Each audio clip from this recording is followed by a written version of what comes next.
పోతున్నాం. ప్రతి ఒక్కరి తలసరి ఆదాయం $43,000 2047కు ఉండాలని నిర్దిష్టమైన ప్రణాళికలు తయారు చేశాం. ఈరోజు మీరు చూస్తే 7 నెలలైంది మేము వచ్చి. ఇప్పటికీ 4 లక్షల కోట్ల రూపాయలు పెట్టుబడులకు అగ్రిమెంట్లు చేశాం, పనులు ప్రారంభిస్తున్నాం.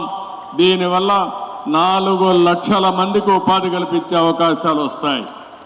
మేము ఒకే నినాదం పెట్టుకున్నాం, 20 లక్షల మందికి ఉద్యోగాలు ఈ 5 సంవత్సరాల్లో ఇవ్వాలనేది ఎన్డీఏ నినాదం అని చెప్పి కూడా నేను మీకు తెలియజేసుకుంటున్నా.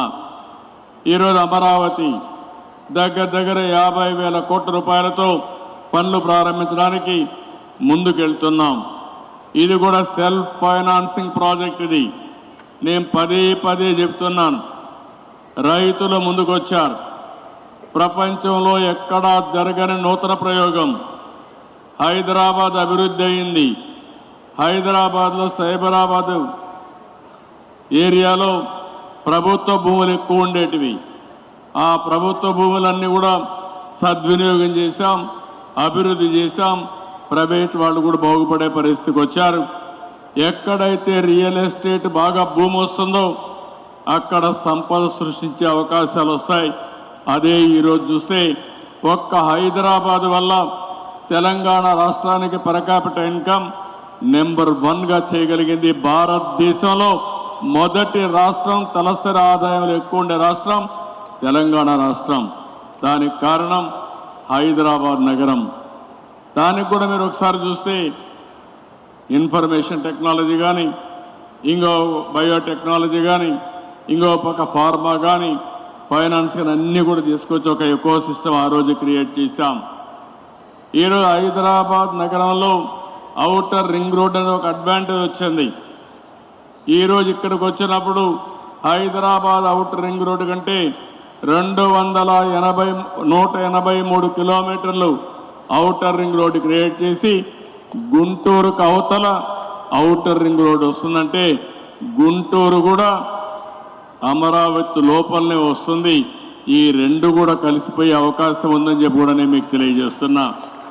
అందుకే నేను మిమ్మల్ని అందరినీ, ప్రభుత్వం అయితే ఒక స్పష్టంగా ఉన్నాం, అభివృద్ధి మా నినాదం.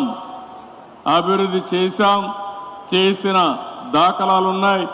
మళ్ళీ అలాంటి అభివృద్ధి చేయడానికి ఈ ప్రభుత్వం ముందుకు వస్తున్నాం. మేము ఒకటే ఆలోచిస్తున్నాం, మౌలిక సదుపాయాలకు ఎక్కువ పెద్దపీట వేస్తున్నాం. నాలెడ్జ్ ఎకానమీకి ముందుకు పోతున్నాం.